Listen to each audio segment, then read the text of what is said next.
শুভেন্দু অধিকারী সে বাংলাদেশকে নাকি 3 ঘন্টা দখল করবে। আমি চ্যালেঞ্জ দিলাম 3 ঘন্টা নয়, 3 দিন নয়, 300 বছরে পারলে আপনি বাংলাদেশকে দখল করে দেখান।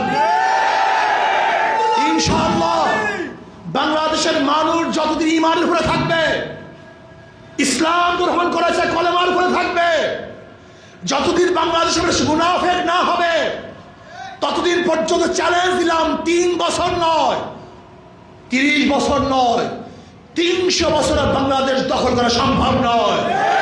আর আপনাকে অবশ্যই মনে রাখতে হবে, আপনি ভারতের মুসলমানদের উপর যে নির্যাতন করতেছেন, অত্যাচার অবিচার করতেছেন, জুলুম করতেছেন, আপনি কি ভেবেছেন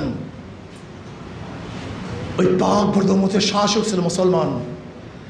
মুসলমান থেকেই ব্রিটিশরা দখল করেছে। পাক বর্ধমানের শাসক মালিক কিন্তু মুসলমান, আর সে মালিকের উপর অত্যাচার করেন। আজকে হোক কালকে হোক মালিকরা দ্বিতীয়বার তাদের দেশকে আবার ফিরিয়ে আনবে ইনশাআল্লাহ।